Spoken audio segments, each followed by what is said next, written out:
Бәріне сәлем. Бүгін 26 маусым, 25 жыл.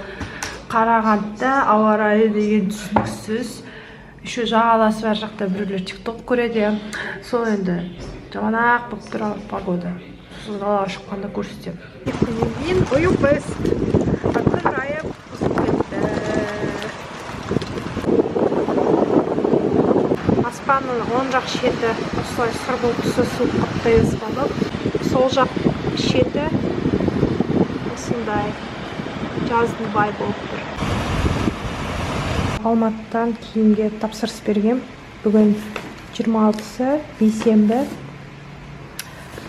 Тапсырысты ойдағыдай алдым. Енді үйге барғанда анпекинг жасап көрсетем. Бәрі жақсы, бәрі дәл күшті деген үміттемін. Мынау бақ күні дейін бе? Бақ. Бұқаралық ақпараттар. Соның күніне. Бақ қызметкерлері бұл. Соған арнайы торттар. Мен еще запасной зонтигімді алып қойған сияқты едім. Жұмысқа келіп. Міне қараңдар. Не деген ақыл галкон изучала тва. Осындай жаңбырлы күн болып қалса, на всякий пожарный деп зонтигімді алып келіп қойғам. Разовый билет можно приобрести у водителя. Предусмотрен административный штраф в размере 2 месячных расчетных показателей. Администрация ТУ, автобусный парк номер 3.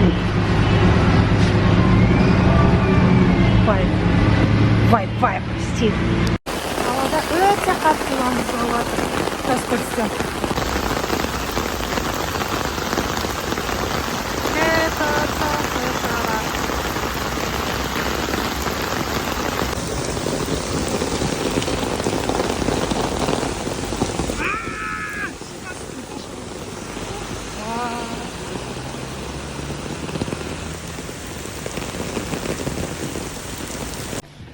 Қараңдар. Су.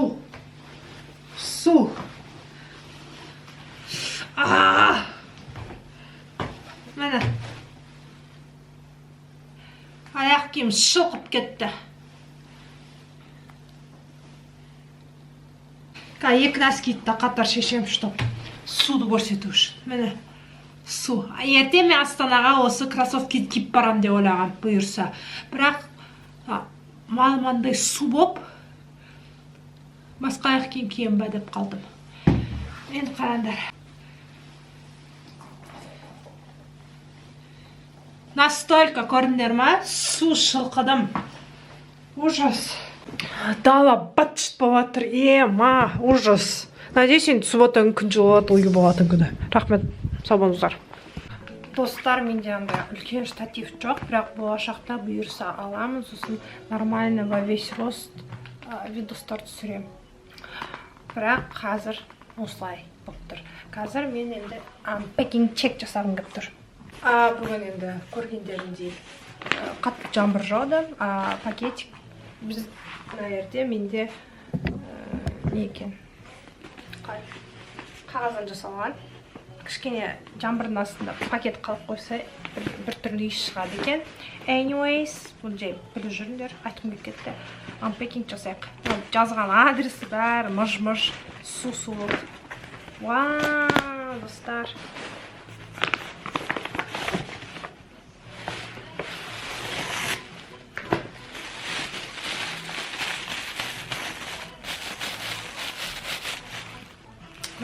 Маған жарасып кетсе екен. Жаңбыр быт-шыт жауды бар ғой, достар. Бірақ мен тапсырыс берген киімім оюға келмейді, өйткені бұл киім өте жұқа, түсі ақ. Жаңбырдан кейінгі жерді басқанда білесіңдер не болатын? Лай. Соның бәрін көріп бір ақ киген қиянат болатын сияқты. Жарайды, басқа нәрселерге, басқа неге, басқа жерлерге де киюге болады. Бұл ақ емес, енді молочный. Түс. Фиксация просто салам Алексус. Бұл комплект. Бұл үсті топ.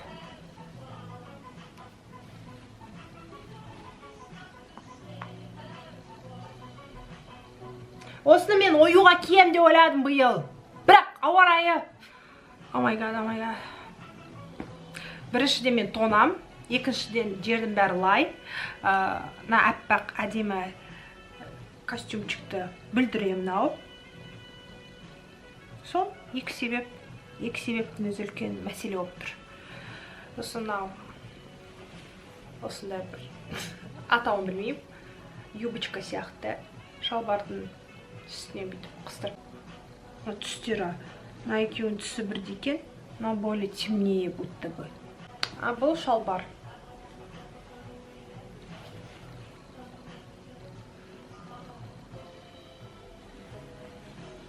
Міне осы брендтен алдым. Қолдан тігеді. Түсінгенім бойынша. Киіп көрсетем, сапасын сосын айтам. Уақыт өте келе. Ұнаса егер. Әдемі екен, таза екен. Сапалы, қолдан тігілгені көрініп тұр. Мультик Аладдин бар ғой. Сондағы шалбар сияқты. Мен бұл кісілерге Инстаграм арқылы дүйсенбі күні жаздым, ал бүгін бізде бейсенбі, сосын Алматы қаласында орналасқан. Бұл дүкен шалбары кішкене темнее екен үстіне қарағанда. Сосын дүйсенбі күні керістік, тапсырыс берген жоқпын. Сосын сейсенбі күні мен төлем жасадым. Бұл үш дүниені 44 000 теңгеге сатып алдым онлайн. Сосын жіберді бірден. Бүгін сосын сонда сейсенбі, сәрсенбі, бейсенбі 3 күннің ішінде Алматыдан Қарағандыға келіп тұр. Сосын экспресс доставкаға 3 000 теңге төледім. Жалпы алғанда бағасы бұнда 47 000 теңге шығып тұр. 47 000 теңгенің костюмчигі оюға арнайы алғам. Бірақ ауа райының мен мынандай әдемі костюмчикті кие алмайтын болып тұрмын. Одай енді менің ойымша қазіргі таңда бұл арзан дүние емес. Менің қазіргі ойымша деймін бе, тағы да тавтология болып кетті, кешірім сұраймын.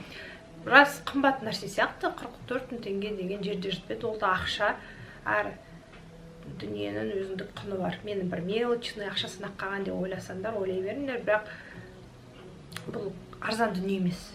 Сонау Алматыдан келіп тұрған дүние, қолдың жұмысы тем более арзан болмау керек секілді менің ойымша. Ол адамның еңбегі, уақыты, сондықтан бағасына сәйкес сапалы көріп тұрмын өмірде, әдемі екен. Енді дәл келсе болды.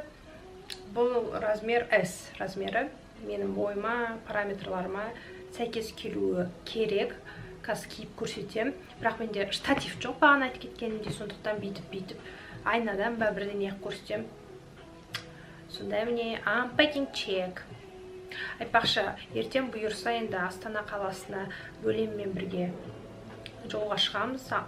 Амандық болса, сосын жұмадан бастап, ертеңнен, яғни 27-сінен бастап оюдың влогтары, оюға қатысы бар влогтар түсірем деп жоспарлап тұрмын. Енді білмеймін, енді жердің бәрі шылқып жатыр, жаңбыр қатты жауды. Қарағанды не, Астана не, ауа райы ұқсас. Екі қаланың Астана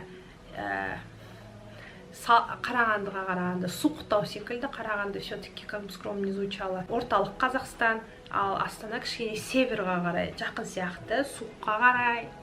You know what I mean? Сондықтан кішкене қалың киіну керек Астанаға. На костюмді білмеймін не істеймін. Әдемі өз. Бірақ жарасып кетсе, нұр үстіне нұр болар еді. Жақсы.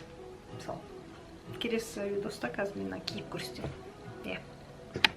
Фиксация бағадан бері нормально тұрды. На камера фиксациясы в последнее время шлает лучше. Мне осындай костюмчик. Шалбар, как у Аладдина. Мен осы юбочкасы бөлек, топ бөлек. Сонымен қатар былтыр оюдан осындай сөмке алған. Осы сөмкені киіп, модничтетіп жүрем деп ойлағам. Сосын басыма байлам сияқты алам деп жоспарлағам. Костюмчикпен күшті келетін бет деп ойлағам. Бәріне сәлем. Бүгін 27 маусым 2025. Жұма. Кеше ғана айтып атқам бейсенбі күні, кеше, яғни влогтың соңғы күні ертеңнен бастап ою фестке Ойфест туралы влогтар түсіріп бастаймын деп.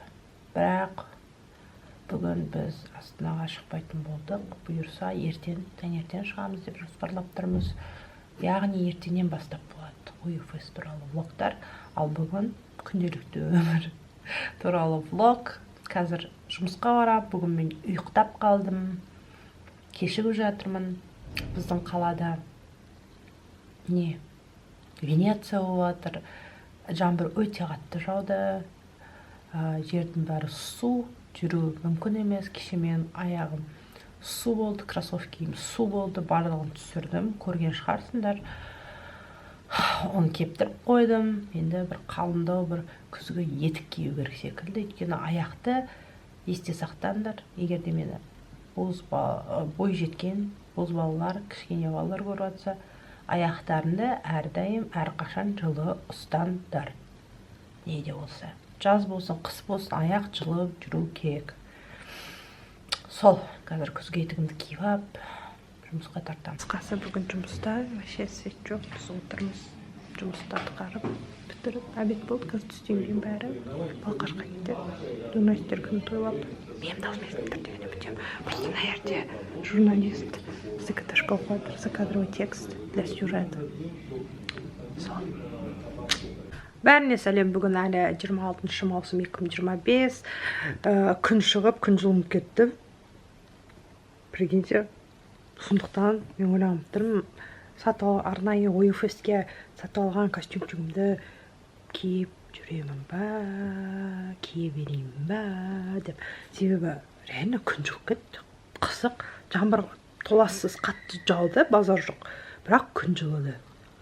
Енді ана костюмчиктің үстінде байқағандарындай топ, топтың астына бір аккуратный бітей бір майка алу керек сияқты. Өйткені мен кішкене ұялам. Сағат кешкі 6:30. 6-тан 10 кетті. Қазір дүкенге барып майка алам, сосын штатив алатын шығармын камераға арнайы. Себебі керек болады. Үлкен штатив. Сондай жоспар. Тағы да әңгіме айтып кетейінші. Бағана мен мұғалімді көрдім. Қазақ тілі мен әдебиет пәнінен сабақ берген мұғалімім бар. Біздің сыныптағылар барлығы емес, бірақ көбісі қазақ әдебиет пәнінен сабақ берген ұстазымызды, сосын физика пәнінен берген ұстазымызды қатты құрметтейді, жақсы көреді. Сол қазақ әдебиетінен беретін ұстазым Гүлшат мұғалім. Сол кісіні көріп қалдым да, Қарағандыда енді ол кісі көшіп келген. Сосын былтыр күзде немесе жазда көріп қалғам, қалын сұрап, мәз болып, қуанып, бүгінде дәл солай сәлем айтып, сәлематсыз ба, қалыңыз қалай деп барлығын туысымды көргенде қуанып, күшті қалдым. Сосын ол кісі барлығын айтып жүрді. Сол не айтым кеп тұр, просто мұғаліммен қалай кездескен туралы емес, просто понимаете, тәртінен бастап влог түсіріп жүрмін, білесіңдер, обстановканың барлығын айттым. Кеше мысалы қатты жаңбыр жауды, бүгін таңертең толассыз жаңбыр легі болды. Сосын аспанның бәрі сор, көңілге жай бір күз сияқты болды да, сосын мен өтірік қалай болса солай киіне салдым.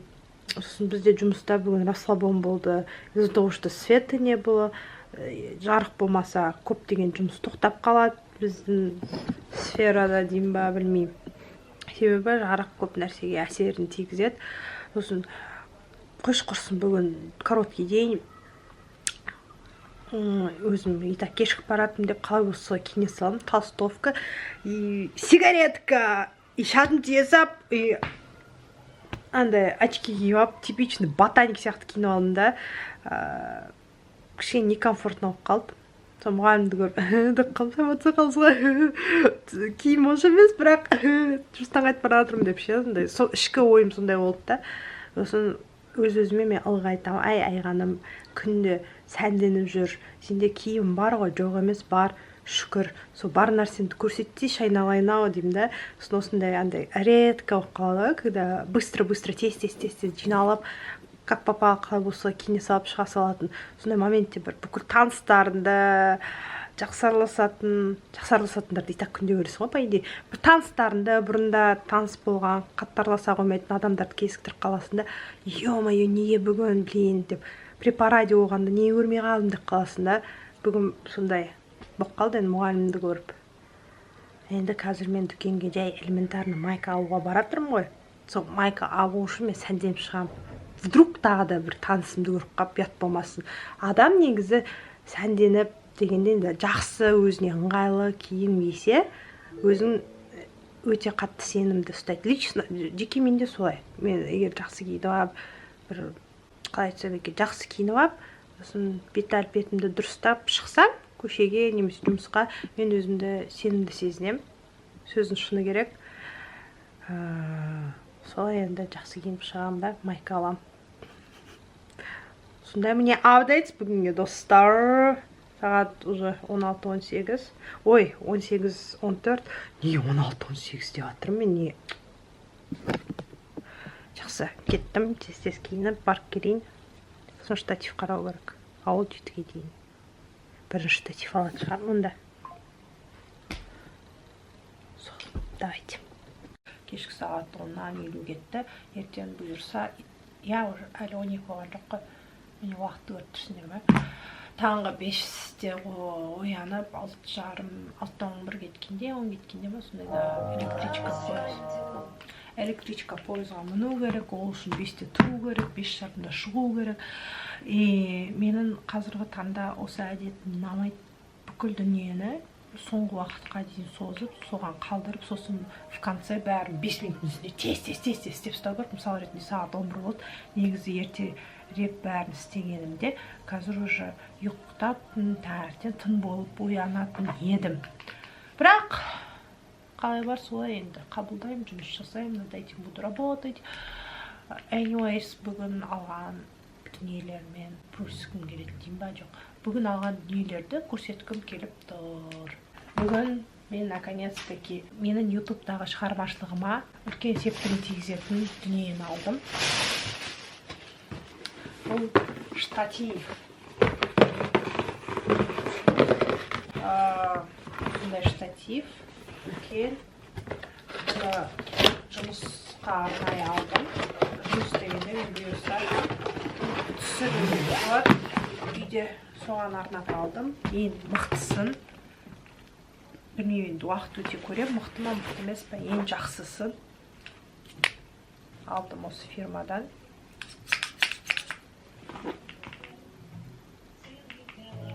Фонға музыка қойып. Енді осыған ампетін жасай. Трипод. Хат, қана осы.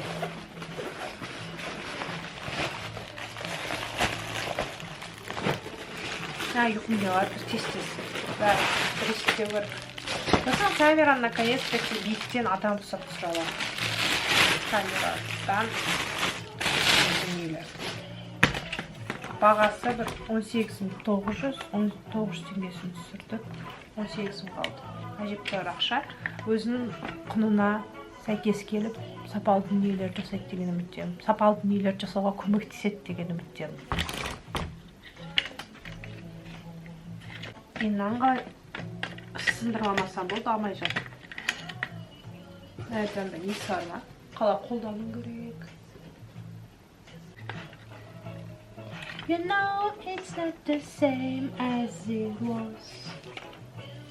Не осылай созылады. Вау! Мықты. Енан қалай жөндеп қысайтап. Чтоб было аккуратно.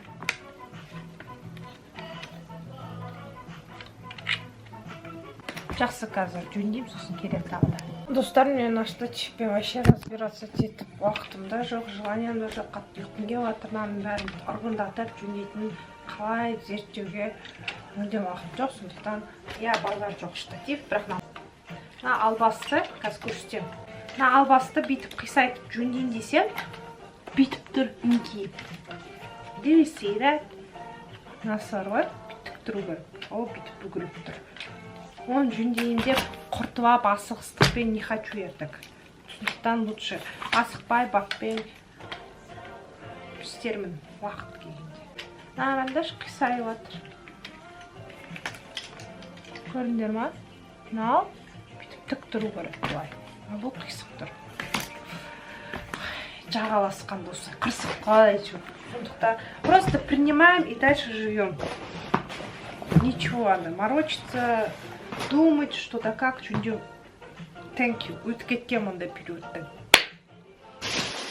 Ертең ОФС-ке 2 дождевик аккаунтымызге жаңбыр жауып қалса деп на всякий пожарный ала салдық. Сумкеге салып бар. Сосын наконец-таки 1040 жылдан кейін өзіме жеке дорожная сумочка алдым. Әдемі ма? Осы ішіне бүкіл дүниені салам. Сосын сумка, топ алдым. Ертең күн жылы болса, костюмчиктің астына киемін екен, бағана айтқан екен. Топ номер 1. Топ номер 2.